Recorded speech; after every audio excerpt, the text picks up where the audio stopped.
Boa noite, estamos de volta, né, com o nosso Grenal Corneta, onde uma mesa... não é uma mesa, cacete. Boa noite, estamos de volta... Boa noite. É Hoje tá Buenas. Buenas, né? Tu faz o Buenas, eu falo beleza. É. Um, dois, três.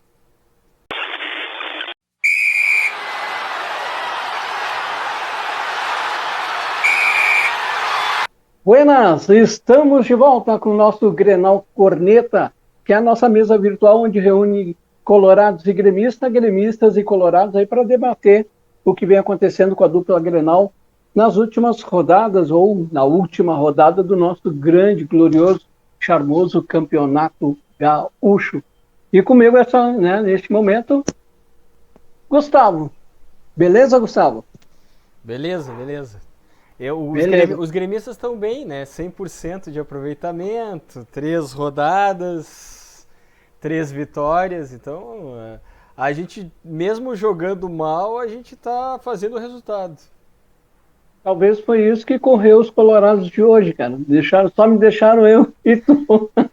Mas depois de uma goleada, né, diante do poderoso São Luís de Juí, Que, inclusive, foi adversário do Grêmio na decisão da Supercopa. é verdade, é Fico já, verdade. e não deixou de tomar quatro Tomou quatro também. também, tomou quatro Coisa também. incrível, né? E tomou quatro fora de casa, né? Pois E, é, fora de é, casa. Mas começando aí, Luiz Gustavo, né? O Gustavo. O Internacional parece que começou a caminhar, né? Começou a deixar a certo empatite de lado para ir para as vitórias, né? O Inter aí, né, conseguiu nesse último jogo uma vitória excelente, apesar da chuva, né? E do que poderia atrapalhar o Inter, mas pelo visto lavaram a alma, literalmente, né? A chuva lavou a alma do torcedor, principalmente do time Mano Menezes. Aí o Inter aplicou uma sonora goleada no São Luís, 4-0, né? E isso fez com que o Inter chegasse na tabela de classificação, que eu tenho um detalhe muito grande nesse momento, né? Questão da tabela. O Inter é terceiro colocado com 5 pontos, né? Primeiro o Grêmio com 9, Brasil de Pelotas com 6, Inter com 5, Avenida com 5.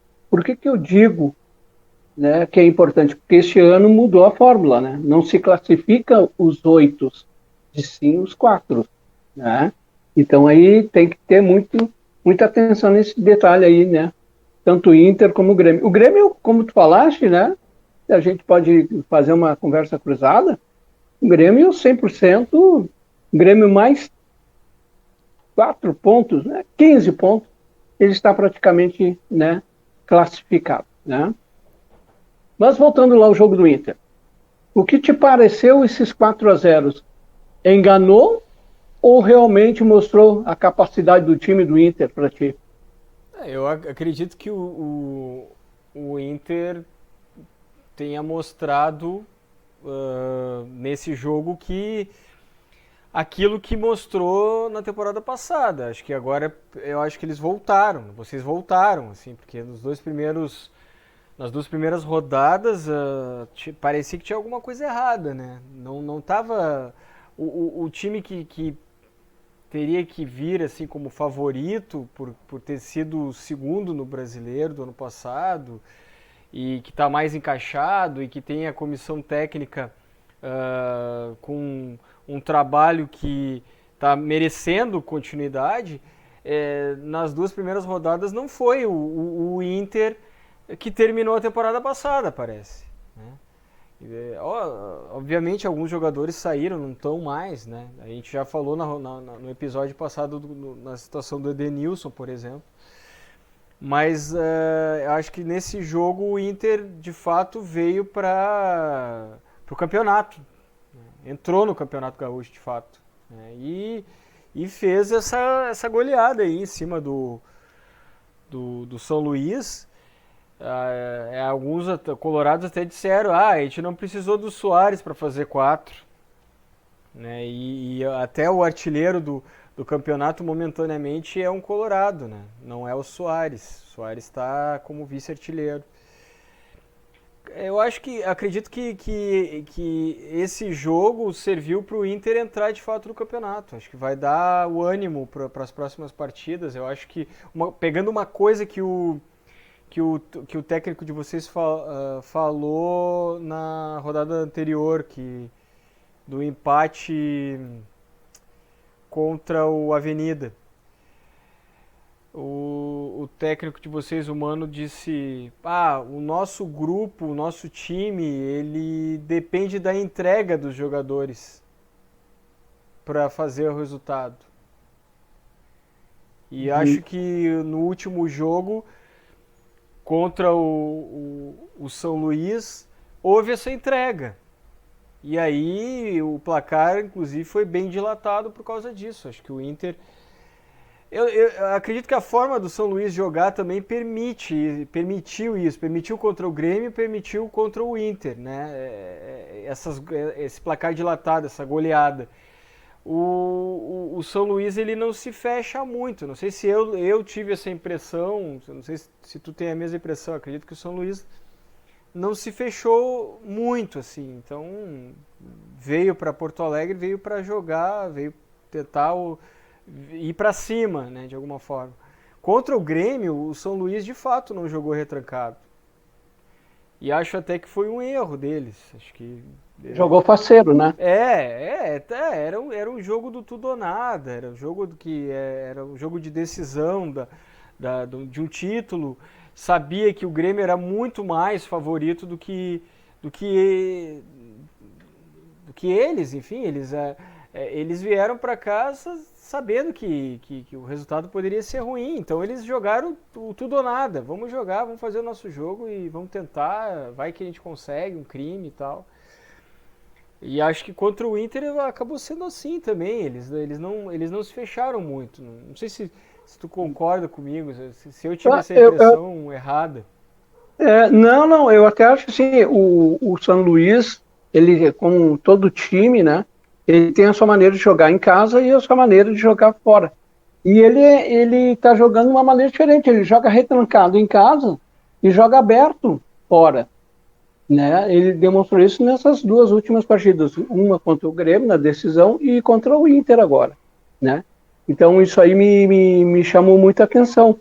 O que me chamou a atenção também assim, que para os jogadores do São Luís, eles demonstraram assim, que no jogo contra o Inter, para eles também foi a mesma situação contra o Grêmio, apesar de ter o título tá em disputa, né? E eles sabem da qualidade deles e do objetivo deles no Campeonato Gaúcho. Porque a gente sabe que tu ganhando de 1-0 é 3 pontos, tu perdendo de 4, 5 também é a mesma coisa que perder de 1. Tá entendendo? Claro que no final lá vai ser a questão de, digamos lá, saldo de gols para uma possível classificação. Se algum empate, né? Então nesse sentido. Mas eu vejo assim que o Inter também conseguiu fazer aquilo que não vinha fazendo nos jogos, né? Começar para cima, desde o primeiro minuto, aquela coisa. O goleiro ajudou muito, eu acho, também no sentido ali, né? Que ele, eu não vou dizer frango, né? Porque estava chovendo pra caramba e a bola resvalou, ela vem assim de uma maneira, né? Para quem já jogou no gol, sabe que aquela ali é uma bola venenosa. Ele tentou encaixar, né? E dia de chuva tu não pode tentar encaixar a bola. Não pode, cara. Dá o soco. Tu tem que dar um soco, dar uma manchete de vôlei, que agora já virou moda entre os goleiros. Faz alguma coisa, né? Mas não tenta encaixar. Porque aí você já toma gol encaixando, tentando encaixar com a bola seca, molhada é um abraço, né? Então ali ele foi muito infeliz. Mas a compensação também fechou o gol depois, né, cara? Tirou ali umas bolas, né? Tu colocaste ali que o Inter hoje tem um goleador. Pedro Henrique, né? Acho que Pedro Henrique, né? Fez um gol em cada jogo, acho. Não, e ele fez 3 agora nesse jogo contra o São Luís e me chamou a atenção. Eu pensei que tinha sido um gol cada jogo, realmente. Não, ele fez 3. Ele fez um gol. Ele tinha feito um gol, acho que na primeira rodada, então. Acho que foi ele e o Não, Depena. não me Como sim, lembro. foi contra o Juventude, 2-2 na abertura. E aí, o que me chamou a atenção é que o nosso centroavante, que a gente poderia dizer assim, que disputaria artilharia com o Soares e os demais, não estava em campo, que era o alemão. Uhum. Ou seja, o Mano Menezes ele fez essa modificação que deu certo. Ele saiu jogando com o Wanderson, né, e com o Pedro Henrique. Aí o Bergamota resolveu jogar, né? O cara joga bem, mas aí acho que a disposição da maneira como o Mano colocou o time foi para frente desde o início, que eu acho que isso aí é a tônica, cara. Campeonato Gaúcho, tanto o Grêmio como o Inter, é isso, cara. Independente se tu tá jogando em casa ou não, tu tem que ir para cima. Tem que ir para cima, tu tem que obrigar os caras, né, a fazer, a se abrirem, daqui a pouco eles vão entregar uma bola, né? O jogo dificílimo que o Grêmio teve contra o São José fez isso, né? O Grêmio conseguiu abrir espaço num momento desse, né, para que saísse o gol da vitória. E o Inter conseguiu isso, né? Conseguiu isso, fez um placar dilatado, poderia ter feito mais, não se acomodou depois dos 4-0 ou dos 3-0, foi para cima e assim foi indo, foi indo. E eu acredito que né, a partir deste momento, o Inter já para o próximo jogo, né, o objetivo dele está sendo conquistado, de jogo a jogo, né? E eu, como eu sempre falei para vocês aqui, nunca neguei isso, né?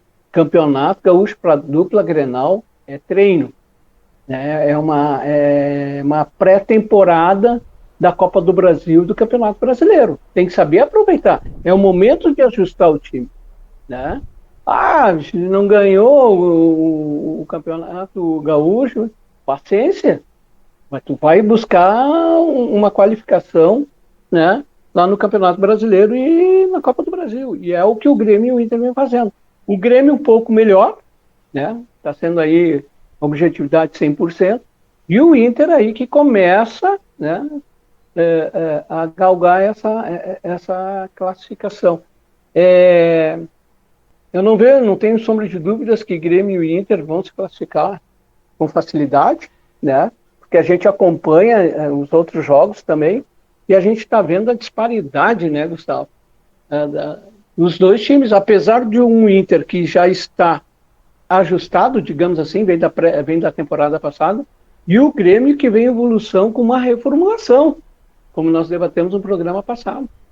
Tá entendendo? Mas hoje, eu vejo até o Grêmio melhor que o Inter. Eu acho que o Inter, como eu falei, ele oscilou não, mas ele começou a temporada mal, assim, empate dentro de casa, embora os colorados falem que é um clássico, Juventude e Inter, o Juventude cresce diante do Inter ou diante da dupla Grenal e tal. Foi em casa, foi na casa de vocês, foi dentro do Beira-Rio, sabe? No jogo de estreia. Poderia ter sido uma derrota, foi um empate, a meu ver, um empate para um time encaixado, com a comissão técnica tendo uma manutenção de trabalho da temporada anterior, um trabalho esse que levou vocês ao segundo lugar no Campeonato Brasileiro, só não disputaram ponto a ponto com o líder, porque se atrasaram no começo do Brasileiro, porque senão teriam disputado, ou seja, para mim foi um empate com cara de derrota contra o Juventude. E aí no jogo seguinte, contra o Avenida, vocês empatarem também? Mas foi no campo deles, não sei o quê e tal. Realmente, o campo atrapalha. Mas atrapalha para os dois. Mas atrapalha para aquele clube que joga melhor, que joga o clube maior, atrapalha muito mais, porque esses estão acostumados a jogar em campo melhor. E daí, é ruim para os dois, o campo ruim é ruim para os dois lados. Então, vocês começaram mal a temporada. E agora, nesse jogo, parece que o Inter entrou de fato no campeonato. Aí entrou com uma motivação diferente. entrou com a entrega que o Mano falou, né? O Mano disse, o nosso grupo só consegue resultado na base da entrega. Os nossos jogadores sabem disso, sabem que deve ter essa entrega em campo. E nas duas primeiras rodadas não houve essa entrega. Na terceira rodada contra o São Luís em casa, houve essa entrega, tanto é que goleou. Mas goleou também por causa do adversário, a forma que o adversário escolheu para jogar. Sim. Sabe, o adversário retranqueiro não permite o que o São Luís permitiu na Recopa, no título da Recopa contra o Grêmio, e agora nessa rodada contra o Inter, sabe, o São Luís jogou aberto, assim, de certa forma. Eu analisei mais o jogo do Grêmio lá, São Luís e Grêmio, e lá de fato eles não estavam retrancados, de fato. Bom, pode falar. Tu sabe que uma coisa que me chama a atenção é que a maneira como o Inter foi para este jogo, ele já vinha na pressão. A torcida que estava, sabe, se guardando, tá? Porque vejamos assim, o Inter me sai perdendo contra o Juventude, tá? Aí busca um empate, tá? Sai perdendo contra o Avenida, vai lá e busca um empate. Se tu analisar friamente os dois jogos, o empate para o Inter foi um lucro. Tá? Foi um lucro. O goleiro do Juventude foi melhor em campo. Foi, mas a objetividade do Inter não foi o suficiente. Não foi que os 90 minutos ou mais disse a qualidade do jogo que foi do Inter. Então, se o Inter tivesse perdido contra o Juventude na sua estreia e tivesse perdido contra o Avenida, meu amigo, contra o São Luís seria jogo do Copa do Mundo. Tá? E tu falaste bem ali, o Inter agora, no próximo jogo, tá? Ele vai tentar manter, né, digamos, o seu momento agora. Goleou o Juventude, goleou o São Luís, ele vai querer, de alguma maneira, jogando contra o Ipiranga, né, que é nos seus domínios, dentro do Beira-Rio, que é o próximo jogo da rodada, e eu acredito que ele vai tentar fazer isso, a mesma coisa. E, aliás, ele tem que aproveitar o fator local, porque todo mundo sabe que Grêmio e Inter, neste Campeonato Gaúcho, são times a ser batidos, cara. Tá? O São José demonstrou ontem, cara. Aliás, eu tenho muita coisa para falar nesse jogo do Grêmio e São José, sabe? Eu tenho muita coisa que me chateia a Federação Gaúcha, tá? Em relação, assim, a jogos disputados no Passo da Areia. Né? Então, assim, eu vejo... Eu também tô me guardando para falar. Eu também tenho muita coisa para falar desse jogo. Eu tô me guardando, cara. Não, então vamos falar, de repente, vamos falar sobre esse jogo. Não, mas agora fechando ali a questão do Inter, então eu vejo assim que para o próximo jogo, que é contra o Ipiranga, o Inter, a tendência do Inter é manter a sua postura como foi contra o São Luís. Aproveitar o fator casa. A forma como o Mano escalou o jogo. Isso. O que tu achou? Isso é excelente, cara. Eu acho que é aquela coisa assim, o alemão, eu acho que ele estava muito pressionado. O alemão é ruim de gol. Então assim, ele estava muito pressionado. É ruim de gol. Então assim, eu acho que ele ficou muito na dependência dele. Sabe? Eu acho que não. E o Mano, cara, o Mano Menezes, queira ou não, é um cara macaco velho, cara. Sabe, ele botou lá o Pedro Henrique no próximo jogo, aí quem sabe ele vai dar mais tempo pro alemão, o alemão vai lá, faz mais um ou dois, e aí ele vai revezando e assim vai indo, cara. A gente sabe, a gente que vê o futebol, a gente sabe que essa gurizada, a titularidade deles é o momento. Né? Não é tipo um Soares, um Tardelli, um Fernandão, digamos, outros tantos centroavantes de nome, né? É uma gurizada que está se constituindo, cara. Sabe? Pedro Henrique, o alemão, então eles vão ter um momento deles ainda, né? Indo pro Grêmio, cara. Indo pro Grêmio, eu vejo assim, ó, no jogo contra o São José, eu fico assim, ó, pasmo. Caiu o mundo domingo, né? Em Porto Alegre, nesse jogo, tá? Choveu pra caramba, cara. Jogo 8h30 da noite. Não tinha necessidade nenhuma, mas nenhuma, deles molharem o campo. Não, a chuva Não tinha. a chuva no Porto Alegre foi no sábado. Assim, Foi no sábado. E eles molharam o campo no domingo de noite e só piorou a situação do campo. então eu vejo assim, para mim, com todo respeito, cara, é um antijogo. Para mim é um antijogo.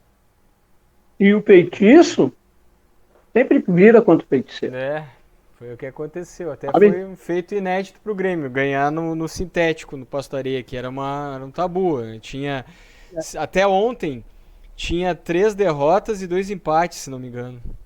E aí Sim. eu até achei que a gente ia sair de lá com um empate e a estatística ia ficar 3-3, né? 3 derrotas e 3 empates. Mas ontem a gente quebrou esse tabu, ganhamos. Aliás, no domingo a gente quebrou esse tabu, né? Ganhamos. Só que o que eu vi nesse jogo de cara, assim? Primeiro, o time estava todo descaracterizado. Era um time todo reserva. Acho que Sim. não precisava ter um goleiro reserva.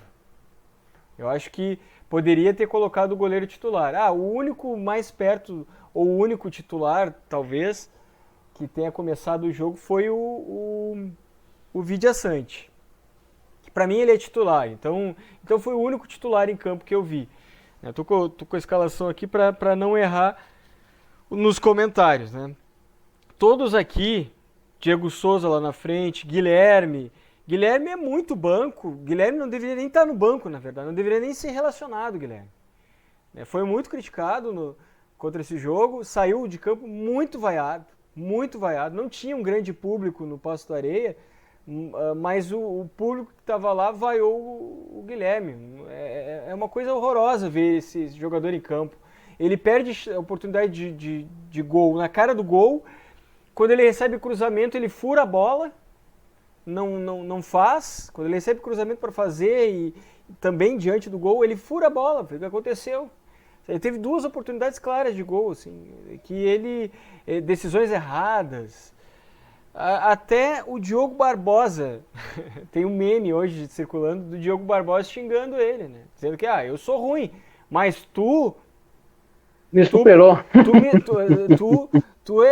tá de brincadeira, alguma coisa assim, tu é muito pior, sabe? É um negócio horroroso. Tá, aí no meio de campo, o Cristaldo, que até onde eu sei é para ser titular, né, vai entrar no lugar. Eu não botaria o Cristaldo no lugar do Bitelo, acho que o Bitelo é o titular. Mas, enfim, é o que querem, né? Colocar o tal do Cristaldo como titular. Lucas Silva, e aí na zaga, a zaga contra o São José funcionou bem. Eu gostei, acho que foi o melhor do que eu vi o jogo todo. O Bruno, o Vini e o Gustavo Martins, eles jogaram bem. Jogaram bem. Acho que fizeram uma boa dupla de defesa ali. O Tassiano e o Diogo Barbosa, bom, a gente sabe desses jogadores, né? O Tassiano, até não tenho tantas críticas ao Tassiano, mas o Diogo Barbosa a gente sabe, né? Quando o jogo só mudou quando entraram os titulares. Aí entrou Bitelo, entrou Ferreirinha. Né? Aí deu uma mudada no jogo. O Fábio, né, que o Fábio é titular, pelo menos nas 2 primeiras rodadas o Fábio jogou como titular, né, entrou como titular ali na direita. Mas talvez até nem seja. O problema do Fábio é a marcação, né, na direita. Né, o problema do Fábio é a marcação. O gol do Galdino saiu de um cruzamento do Fábio. Até eu vi comentário de Colorado dizendo: o Fábio aí é parente do Cortez por causa dos cruzamentos. Isso não sei, não me parece que o problema dele seja os cruzamentos. Eu acho que talvez ele tenha errado nessas 2 primeiras rodadas, nessas 3 primeiras rodadas, Mas já contra o São José, ele acerta um cruzamento que o Galdino aproveita, dá um giro na frente da área e faz o golaço. Faz o golaço. O Galdino eu não considero titular, mas até ele pode entrar na conta aí, porque ele entrou, se não me engano, aos 30, aos 37 ele fez o gol. Ele entrou aos 28 e aos 35 ele fez o gol. Eu sei que 7 minutos depois ele resolveu. E o gol foi importante para ele, né? Porque ele vinha de um pênalti perdido, né? Eles veio de um pênalti perdido da rodada anterior, né? É importante, até nem tinha me dado conta desse detalhe aí. Então, não dá para dizer, o Grêmio tá jogando mal, mas é que a última rodada foi toda foi um time totalmente descaracterizado, não foi o time titular do Grêmio. Mas as 2 primeiras rodadas o Grêmio não jogou tão bem assim. Tem ajustes para fazer, o Grêmio está em construção, não dá para cobrar resultados. O resultado, não dá para cobrar, tem que cobrar resultado, mas não dá para cobrar resultado de maneira para ontem, né? O que a gente está vendo... cobrar do grupo assintosamente, né? Exatamente. A gente está vendo testes que o Renato faz. O Renato está fazendo vários testes. O Soares faz a diferença. E aí vai para os colorados isso, né? A gente fez 4 lá e não precisou do Soares. O Soares, ele é um jogador que qualquer time gostaria de ter. É um jogador que define, que resolve. O Grêmio está dependente já desse jogador. Está dependente desse jogador. Qual é o problema? É um jogador. É melhor estar dependente de um jogador que defina, que resolva, do que estar dependente de um jogador que não faz nada. E o Grêmio já esteve dependente de jogadores que não faziam nada, que não resolviam nada. Então podem falar do Soares, podem dizer que o Grêmio está dependente do Soares, que quando o Soares não entra em campo é um Deus nos acuda, não consegue chegar ao resultado, é um sofrimento e tudo mais. É um sofrimento. Mas quando o Soares está em campo, o Soares resolve. Essa é a diferença de outros momentos do Grêmio, né? Em que o Grêmio estava dependendo de jogadores que deveriam resolver e não resolviam. Então a gente tem um jogador agora que é definidor. Ele resolve. Está dependente dele, por hora está pelo fator que o Grêmio está em construção. O Grêmio não está encaixado ainda como a gente achou que o Inter estava. O Inter começou, como eu disse, o campeonato com empate e só na terceira rodada entrou no campeonato. Agora, tem que ser muito insano, né, cara? Para dizer que o Soares, pelo amor de Deus, né? E eu acho assim que o teste do Renato, isso aí nós tínhamos comentado já, né? Que o Renato ia fazer jogo a jogo os seus testes, e isso vem acontecendo. E eu acho isso, eu sou bem, digamos assim, crítico construtivo nesse sentido. Eu acho que tu tem que fazer os testes, cara. Se tu tá com um time em reformulação, tu tá com um time em construção, tu tem um jogador, tem que botar os caras para jogar. E quando é que tu vai botar os caras para jogar? No Campeonato Gaúcho. Né? Tu não vai botar eles no mata-mata de uma Copa do Brasil. Ou nos jogos quentes, como é o Campeonato Brasileiro. O Campeonato Brasileiro, tu tem que entrar com o time já pronto. De saber, assim, do teu grupo lá de 32, 36, saber quem é quem, para quem está preparado, cara. Então eu vejo o campeonato, são 15 jogos, 16 jogos, então ele está corretíssimo fazer isso. E assim como o Mano também, quando for fazer, eu também vou dizer, olha, ele está corretíssimo fazer. Né?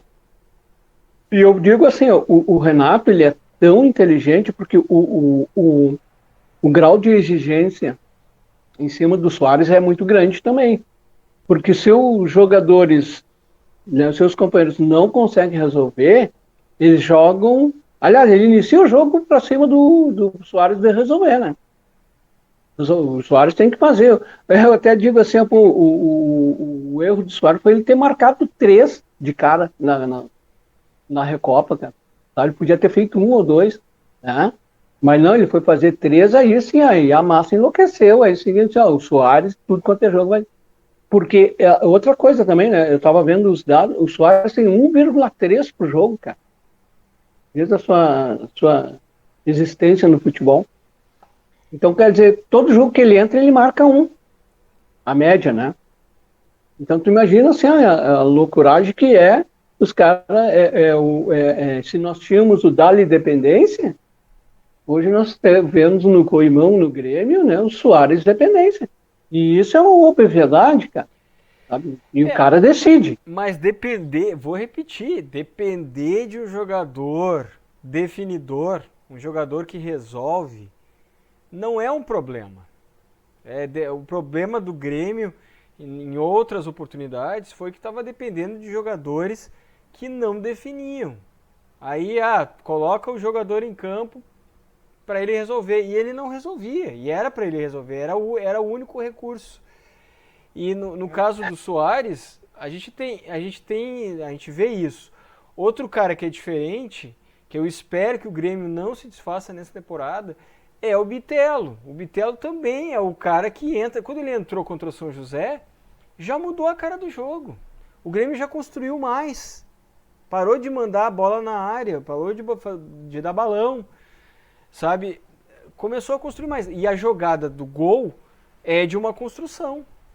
Aí teve a participação ali, né, do Fábio, do Ferreirinha. Não, Ferreirinha. O Ferreirinha. O Ferreirinha também participou. Então, sabe, tem o lance. A gente depender de jogadores que definem algo, que resolvem, não é um problema. Claro, não é bom estar dependente de um jogador só, isso é óbvio, né? Mas eu não vejo nesse início de temporada do Grêmio um problema essa questão do Soares. Qualquer clube gostaria de ter esse problema.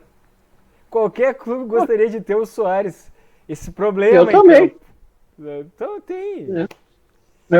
Tu quer ver uma coisa que eu vejo assim, é que o Renato, né, e eu acho que isso a torcida também pensa nesse sentido, é que tu pode não jogar com o Soares, tá entendendo?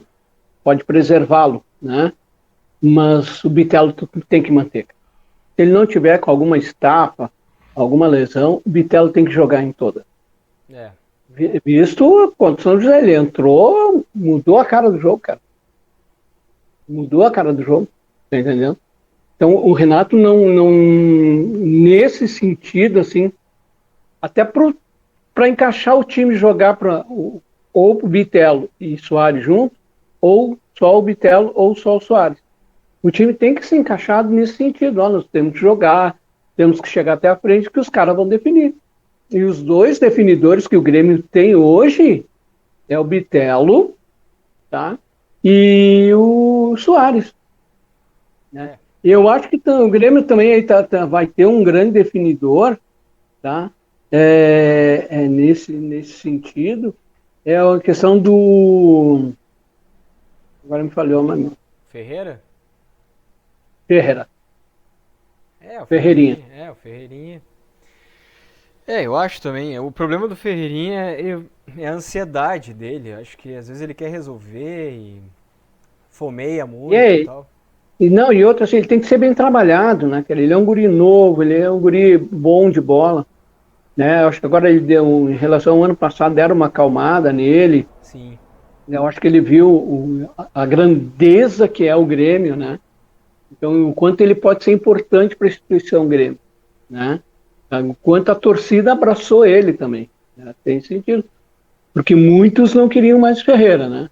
Então, assim, ele não, e ele suportou, porque assim, um cara novo, um jogador novo, que cai para a segunda divisão e volta com ele, essa gurizada tu tem que abraçar. Porque eles não se mexaram, né?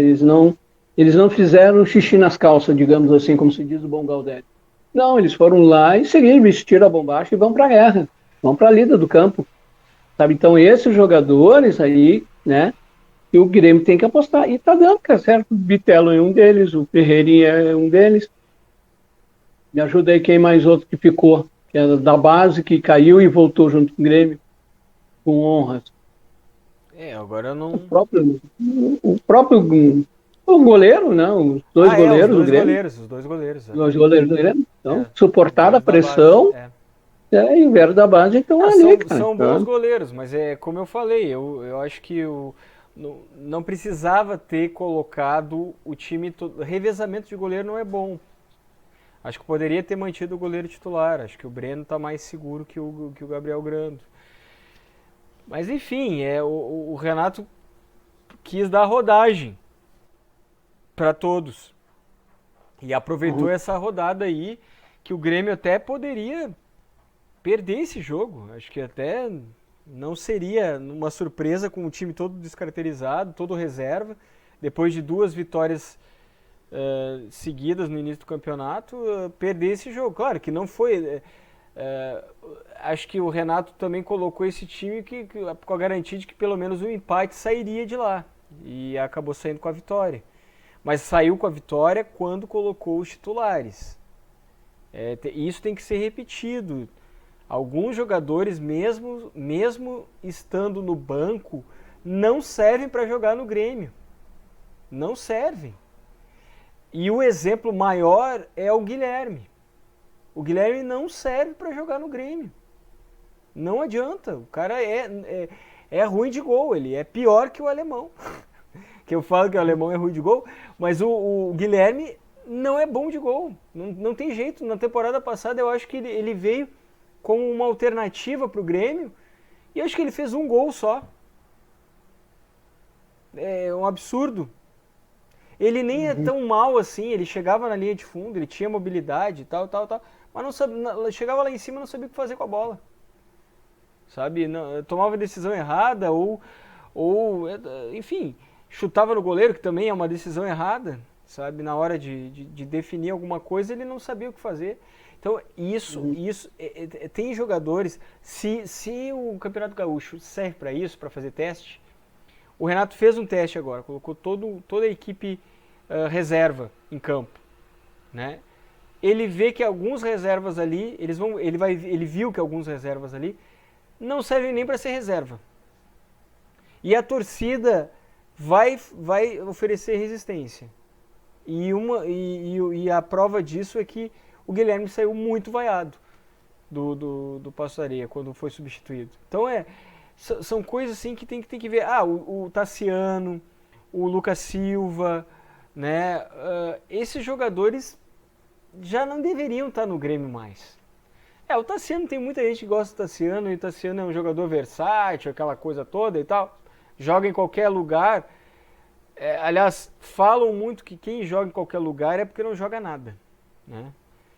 Então é tão ruim. Mas tá longe de ser um coringa. É tão ruim que joga em qualquer lugar, né? Não, tá longe de ser um coringa. Então é isso. São jogadores que não deveriam mais estar no Grêmio. Não deveriam, nem no banco, nem ser relacionados. O Guilherme, eu espero que o Renato e a direção do Grêmio, e que o próprio Guilherme entenda que a torcida a torcida não quer saber dele, né? E ele mesmo criou essa situação. Aliás, quem lembra do Guilherme, o Guilherme saiu do Grêmio, se não me engano, em 2016. O Grêmio deu graças a Deus, os gremistas deram graças a Deus que se livraram dele. Aí o Grêmio traz de volta durante a Série B, o momento mais crítico, sabe? Da história do clube, assim, tá na Série B. Então, como é que pode, né? Como é que pode? Não, ele veio como alternativa. Ter jogadores como alternativa que definam é uma coisa. Ter jogadores como alternativa que não definam, que não resolvem, que não definem nada, isso é um erro. E aí o Grêmio insiste em manter ele. Sei lá, se não deu problema, etc., para rescindir o contrato. Então, um questionamento aí. A permanência do Guilherme, mesmo em jogos testes, no caso, tá? Em time reserva, acabou? Eu espero que sim, né? Mas eu tenho a impressão que não. Eu acho que a gente vai ver esse cara entrar mais. O Renato vai enfiar esse cara. Mas vai enfiar em final de jogo que tá ganhando. Vai enfiar esse cara. Esse cara vai entrar, vai continuar entrando. Não tem jeito. O Renato, no seu histórico, com jogadores que a torcida, não vou dizer que pegue no pé, né? Porque uma coisa é tu pegar no pé porque ele não joga bem. E o Guilherme demonstrou isso, né, cara? O Renato Tu acha que no próximo jogo o Renato vai manter o Guilherme? Que o próximo jogo é contra o Esportivo em Bento? Talvez no próximo não, mas eu acredito que nas próximas rodadas a gente vai ver o Guilherme, sim. Vai ver ele entrar na finaleira de algum jogo para substituir alguém que está cansado, na esquerda ali.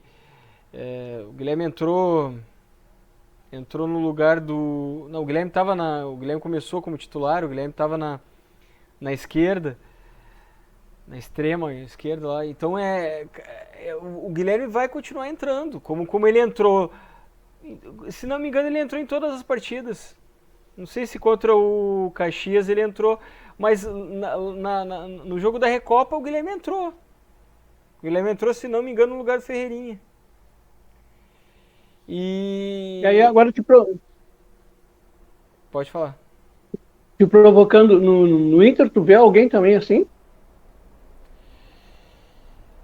Pois eu acredito que, como eu não tô tão enfronhado nos problemas do Inter, eu não saberia dizer Mas acompanha. se tem um jogador assim os jogadores que com esse perfil assim, é que é humano, não tem essa coisa da insistência em algum jogador que não tá oferecendo resultado, né? O Renato tem isso, o Renato parece que quer recuperar o cara, enfia ele lá para ver se ele apresenta alguma coisa e tal. O Guilherme tem esse detalhe também, né? O ano passado eu falei em vários episódios, o Guilherme ele chega na área, ele pisa na área. O problema é que ele não resolve nada. Ele pisa na área, ele vai na linha de fundo, ele é um jogador esforçado, mas ele chega na área lá e ele não sabe o que fazer com a bola. Esse é o grande problema dele. E para alguém na posição dele, isso é um grande problema. Não é um detalhe. Né? É um grande problema. Eu vou falar uma coisa aqui e não vai ser na ausência do Pedrinho nem do Marquinhos, tá? Mas, cara, eu acho que o tempo de oportunidade para um jogador no Inter já acabou, o Estevão. Cara, é aquele futebolzinho dele ali, bolinha tapa pro lado, tapa, sabe? A maneira como ele entrou no campo contra o aquecimento que ele fez ali, cara, sabe aquela coisa assim de dizer assim, pô, isso aí não vai jogar nada. Dito e feito. Não modificou nada. Né? Então, para mim, o nosso, claro, guardado as devidas proporções, né? Eu vou tomar um pau no próximo programa. Sim. Episódio. Mas eu não vejo o Estevão assim como um cara no Inter que vá, né? O outro também que eu vejo que está perdendo espaço é o Johnny, né? Mas, enfim, né? Agora, eu vejo que esse garoto, né, o Guilherme, né, cara é o cara que está tendo a maior oportunidade da vida e não está sabendo aproveitar. Porque ele teve campo bom, campo ruim e campo horrível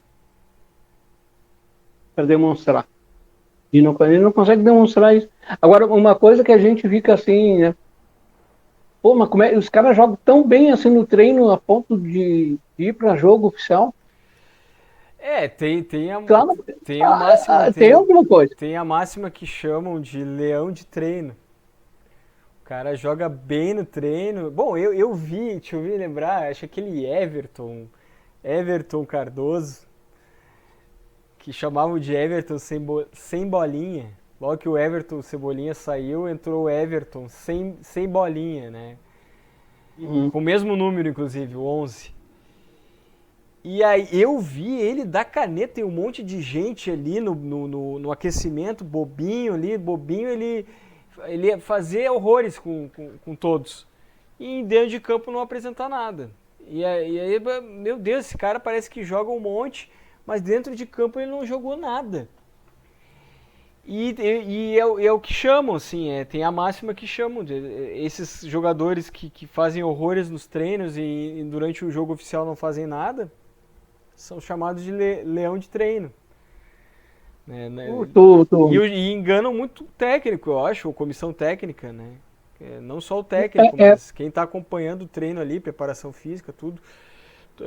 Esse cara aqui tá em uma boa fase, vamos botar ele, o que ele fez no treino e tal, e aí chega na hora do jogo ele não faz nada. Tu sabe que na época que eu fazia campo e que os treinos eram abertos, o Inter tinha um jogador chamado Martinez. O Martinez, cara, nos treinos ele acabava. Tu dava uma bola quadrada para ele, ele deixava ela redonda. Ele cruzava, ele apoiava, fazia gol, batia falta, batia pênalti. Ia pro jogo, cara, ele não era tudo aquilo. Sabe? Aí é a crônica em cima. Como é que pode, né? E ele fez bons jogos, cara. Ele não foi tão ruim assim no Inter, não, Martinez. Mas é um desses casos que eu me lembro agora. Eu lembro que desse no jogador, treino, lembro. nos treinos ele acabava, cara. Ele acabava. Só que hoje tu não tem mais acesso aos treinos. Não né? tem, tudo fechado. Então tu não sabe, né, cara? E realmente o que lá, então tem. E tem aquela coisa assim, né, cara? Vou insistir porque daqui a pouco alguém tá vendo esse cara e vai me levar ele de volta. Vai me tirar ele daqui. A direção deve pensar isso. Ou aquela coisa assim, Renato, seguinte assim, dá oportunidade pro Guilherme aí, 3 jogos. Não foi bem nos 3, cara, aí Lima. Tu tem que fazer o grupo pra gente ir atrás da Copa do Brasil, que é o nosso objetivo, e chegar bem, se classificar para a Libertadores no Brasileirão 2023. E eu acho que é esse, cara. A tônica do Renato com seus jogadores, com o grupo que ele tem, é esse. Pode ter certeza. Pode ter certeza. Tem um lance nessa questão dos jogadores que o Renato às vezes insiste e tudo mais, que é a questão de querer recuperar o cara, de ver a autoestima, porque muitas vezes tem um lance emocional aí, que eu acho que de repente no treino o cara joga de maneira mais solta, no jogo o lance emocional pesa tanto que ele não consegue fazer aquilo que ele faz nos treinos. Também, jogo-treino é uma coisa, jogo oficial, outra equipe com outra motivação do outro lado é outra, né? É uma coisa são coisas diferentes. E a gente às vezes analisa o time e esquece que do outro lado tem um adversário com motivações para nos enfrentar que são tão grandes quanto as nossas motivações de vencer eles, né? Então tem isso. E aí o cara não consegue ser aquele cara dos treinos por causa desse detalhe o adversário, né? O detalhe do adversário. O adversário entra com uma motivação maior e aí tu te atropela. Vou te fazer uma pergunta agora, vou te provocar. Não sei se tu consegue te recordar, tá? Talvez eu um pouco mais. Eu não sei qual é a nossa diferença de idade entre eu e tu e eu. Eu tô com 40 anos. Eu tô com 57. Então dá para se dizer que eu tô com 17 anos a mais. 17 anos mais velho. O Renato era assim. Como assim? O Renato no treino, cara, ele se encolhia. Chegava meio assim, bodeado, danado, chegava toda. Sim. Mas ia pro jogo, cara, era cachorro louco, velho. O Renato era assim. Era cachorro louco. O Romário era assim também. O Romário era assim. Bem lá no tempo atrás, aí eu era guri, Piazzotti. Lula era assim. Éder era assim no Grêmio, cara. O Éder, cara, lá na 1977, 78, o Éder era assim, cara. Sabe? É aquela bem coisa de boleiro, assim, sabe? No treino não tava nem aí. Chegamos. O Renato tava mancando porque se lesionou na panturrilha num treino agora, fazendo rachão. É aquela coisa, o Renato treina assim, fazendo rachão e tal. E ele tava com uma lesão na panturrilha, parecida com uma que eu tive aí na panturrilha, que realmente, gente, manca durante dias. Ele tava mancando esses tempos aí. Se não me engano, não nessa última rodada, na antepenúltima rodada. Alguém disse, o Renato tá mancando, tá indo pra coletiva mancando e tal, porque ele se machucou num rachão. Ele tá fazendo... Os treinos do Renato são diferentes dos treinos de outros treinadores, né? E isso daí muito torcedor criticou depois que o Renato saiu. Criticou, mas fez falta. Fez falta, porque os caras se encanavam mais, parece. Se engajavam era mais livre? Se engajavam na ideia do Renato, né? Sim. E aí estranharam muito quando o Thiago Nunes veio com uma proposta técnica, né, e etc. E aí estranharam muito o Roger também, que é um treinador que é muito técnico, né, muito da questão, né, da parte tática e tudo mais. O Renato não, o Renato é um motivador, o Renato é um cara que deixa mais solto, que conversa com os jogadores, que diz pergunta o que eles querem fazer, deixa eles fazerem o que eles estão sugerindo para ver como vai dar como teste e tudo mais. Então o Renato tem essa característica aí, né? E eu acho que é muito da razão do período que ele foi jogador também, né? Da experiência dele como jogador. Ele não gostava dos treinos, né? Ele não gostava de treinar e tal. Não, Renato nunca. Pô, isso aí ele mesmo fala que ele não gostava de treinar. Tu sabe de uma coisa assim, me parece, tá? E eu tenho quase certeza disso. Que o Renato deve dizer assim, olha aqui, façam isso. Tá? Se tu não quer fazer o que eu estou te pedindo, que tu faça melhor. Aí tu pode fazer. Tá entendendo? Porque tu vê assim, as reações do Renato na beira do gramado, cara. As reações do Mano Menezes na beira do gramado.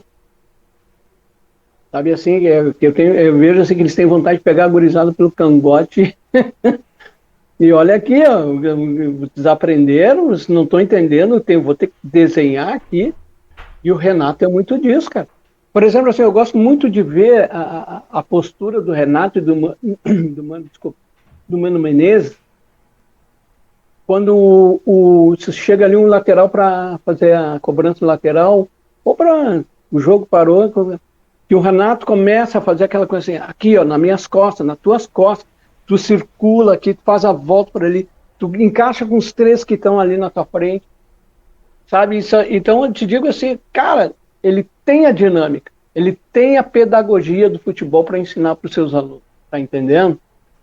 Só que é o seguinte, eu acho que os caras enlouquecem, cara, enlouquecem e não fazem o que, e aí enlouquece ele e o Mano Menezes. Talvez assim o prático, porque quem tá de fora, tá? Tu vê assim, pô, eu treinei o time a semana toda. Se tu fizer isso, vai dar certo. Mas os caras entram lá e fazem diferente, né? Sim. Então, eu vejo assim a postura do Mano Menezes, né? Sendo bem barrista. Mano Menezes e do Renato Gaúcho, eu vejo assim que eles vão cobrar essa gurizada. E tem que cobrar dessa gurizada. Porque assim, se tu é comandado, tu não faz o que eu peço, então tu vai fazer melhor do que eu peço, do que eu te ensinei, do que eu venho treinando. Tá entendendo? Eu tenho uma passagem que eu sempre falo pro pessoal. Escurinho, Caperjane e Falcão. Que é aquele gol ontológico, 75, 76, contra o Atlético Mineiro. Que é aquela jogada de cabeça, né? Eles treinavam, e o Minelli dizia, vocês nunca me façam isso num jogo. E o que acabou acontecendo? O gol ontológico do Falcão aos 44 contra o Atlético Mineiro, né, que levou o Inter para a final, se eu não me engano. Mas é daquelas coisas assim, os caras treinavam e sabiam que ali eles podiam resolver porque não estavam conseguindo com a maneira que o técnico estava pedindo. Mas assim, não, mas vamos fazer melhor então. Aí um lá se olhou com o outro assim, vamos fazer aquela jogada de cabeça, e aconteceu o gol, sabe? Também foi a única vez que eles fizeram isso. Não teve mais, né? Porque não houve necessidade. Não houve necessidade. E eu vejo nessa característica do Renato e do Mano Menezes, mais no Renato, viu? Essa questão assim, sabe? Dessa tática, dessa disposição Ele pedia sempre o jogador, faça o que eu peço, né? Se tu não vai fazer o que eu peço, o que eu quero, né? Nem eu vou dizer que eu mando, né? Mas então tu vai lá e faz melhor. E me faz com gol. Eu acho que ele tem aquela sacada legal, né? Aquela questão, dá uma olhada nos meus gols, né? Dá uma Sim. olhada no que eu joguei, É. né? Dá Eu uma acho que olhada isso no meu DVD. Vou te deixar meu DVD. sabe, ele tem essa sacada muito legal, cara. Muito legal. É verdade, é verdade. Mas, né? Então, buenas, o que que nós podemos aí projetar mais ainda? Me ajuda? Não, é Eu te isso. Acho que ajudo? podemos se encaminhar para o recado final. Acho que a gente já analisou bem e projetou bem o que a gente espera da dupla Grenal nas próximas rodadas do Gauchão, né? Acho que o Inter entrou em campo, finalmente, entrou no Gauchão. E o Grêmio segue numa campanha de reconstrução.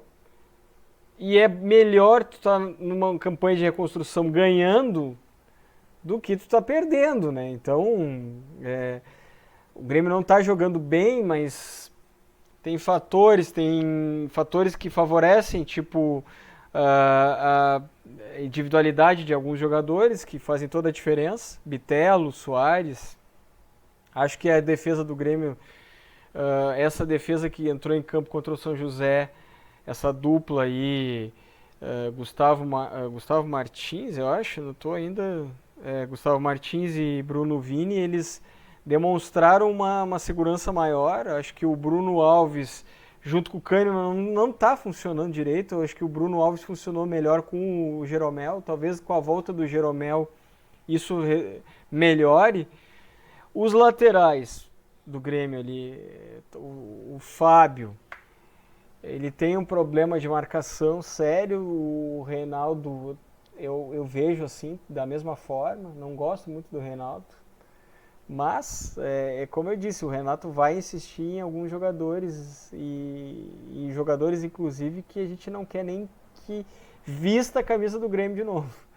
Que é a questão, o exemplo maior é o Guilherme. Mas aí tem outros jogadores aí que também a gente pode citar. O que tu acha para ti, o que está dando mais certo? A reconstrução do Grêmio ou a permanência do grupo do Inter em relação a 2022?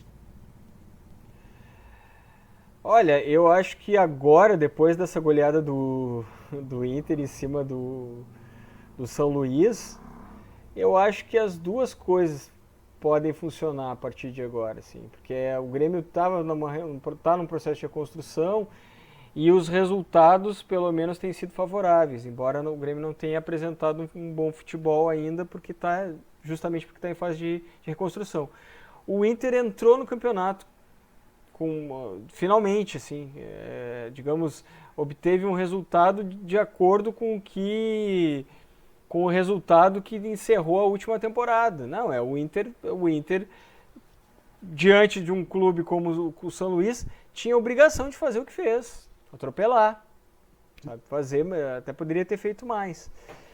Então eu acho que agora, talvez, essa corneta nossa de o Inter estava tão encaixado e está só empatando em casa, com um clube como o Juventude, tão questionado e tudo mais. Agora a corneta cai um pouco, né, nesse sentido. Se o Inter, de fato, mudar para as próximas rodadas a sua atitude e repetir o que fez contra o São Luís, ou pelo menos ganhar os jogos a partir de agora, diante de adversários mais fracos, beleza, tá tranquilo, não tem corneta mais nesse sentido. E o Grêmio, mesmo sem o Soares, pelo menos obter o resultado, como aconteceu contra o São José, então está num processo de reconstrução mesmo, e o processo está em evolução. Vamos ver se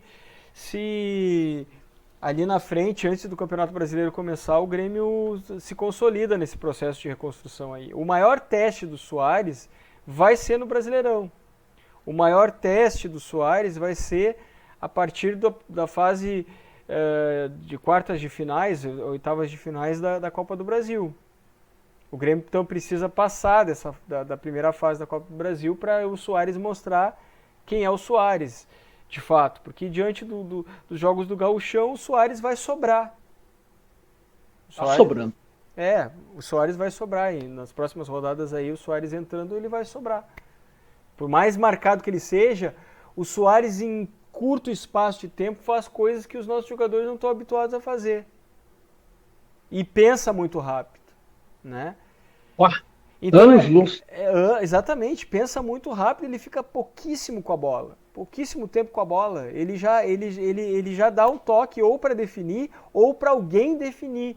E às vezes os jogadores do Grêmio nem estão pensando com essa rapidez, né? A gente percebeu contra o Caxias que alguns jogadores não estavam na mesma linha de pensamento ali dentro de campo, até mesmo o Bitelo, né? Então, esse é o problema do Grêmio, né? É essa dependência de um jogador que é um extraterrestre diante de todos aí, né? Então é isso. Não, é uma dependência boa. O Grêmio não pode ficar dependente? Não pode, nenhum clube pode. Mas é uma dependência boa. Eu fico assim ainda vou ver esse momento do Soares falando pro Renato. Soares dizendo pro Renato. Tu vai ver meu DVD depois, né? O meu recado final, então, Gustavo, assim, é que o Grêmio permaneça com essa reconstrução que vem dando certo, vem dando alegria, porque a gente que gosta de futebol e que eu virei muito bairrista depois que vim morar aqui em Florianópolis, a gente vê o quanto o nosso estado ele é cobrado por nossos torcedores aí no Rio Grande do Sul e fora, né, em relação aos demais clubes, né? Então eu vejo assim, acho que nós temos que ser bairristas, sim. Sabe, eu acho que nós temos que torcer para que o Grêmio chegue bem em todas as competições e que o Inter também chegue bem. E que, se possível, os dois decidam sempre os campeonatos para mostrar a força que nós temos. Porque o meu recado final é: se Grêmio e Inter, somando todos os seus títulos nacionais e internacionais, é superior muitos estados que têm 4, 5 clubes grandes, times grandes, por que, né? Por que não apostar neste momento do Grêmio e não apostar no momento do Inter? Correto? Acho que sim, acho que é isso. Vamos ver agora quando os campeonatos nacionais começarem, né? E ainda o Inter ainda tem o campeonato internacional, a Libertadores. Então acho que são coisas que os clubes aqui eles podem começar a mostrar mais. O Inter tem uma grande oportunidade que é a continuidade de um trabalho. E o Grêmio acertou nas contratações. Algumas eu ainda não diria isso, né? É o caso do Fábio mesmo. Acho que esse lateral direito aí eu não sei se é o caso de um acerto, né? Pode ser que ele se acerte ao longo das próximas rodadas, né? Que ele consiga se acertar em campo ali e me desmentir agora. Mas, de modo geral, o Grêmio acertou nas contratações. Contratou jogadores interessantes e tem o Luis Soares. E está nesse processo de reconstrução aí. Então, que para mim, acho que vai ter uma evolução, sim, uma evolução boa. Então, eu acho que são momentos, são oportunidades para os dois clubes que podem favorecer. Mas a gente está vendo clubes aí, tipo Flamengo, Palmeiras, que estão sobrando, né? E aí fica mais difícil enfrentar esses clubes aí nas competições nacionais. Mas o campeonato do Grêmio é uma vaga na Libertadores do ano que vem. É ficar ali a partir do 6º colocado, melhor ainda a partir do 4º colocado, né? Para ter a vaga direta. E aí, para isso, acho que é possível, se souber aproveitar as oportunidades. E o Inter é vice do brasileiro do ano passado, é o atual vice do brasileiro, então acho que ele entra já candidato a alguma coisa, né? Ele entra candidato ao título, né? Ainda mais que tenha continuidade de um trabalho. Então, bem por aí mesmo. Então tá. Eu acho que nós vamos ter uma disputa Grenal bem acirrada nesse Brasileirão 2023. Já no Gauchão vai ser, né? Acho que Já está sendo. o Grenal de março, de 4 de março, vai ser um baita Grenal. Acho que vai ser na Arena, eu vou ir, com certeza. Eu vou ir de corpo e alma. Não, de coração e alma. Aham, de coração e alma. Mas tá bom então, queridão. Ficamos por aqui. Próximo episódio aí para a gente voltarmos aí e falar mais um pouco aí de Grêmio e Inter e Grêmio no nosso Grenal Corneto. Isso aí, valeu. Dito isso, Até o próximo até mais. episódio. Até o próximo episódio, até mais.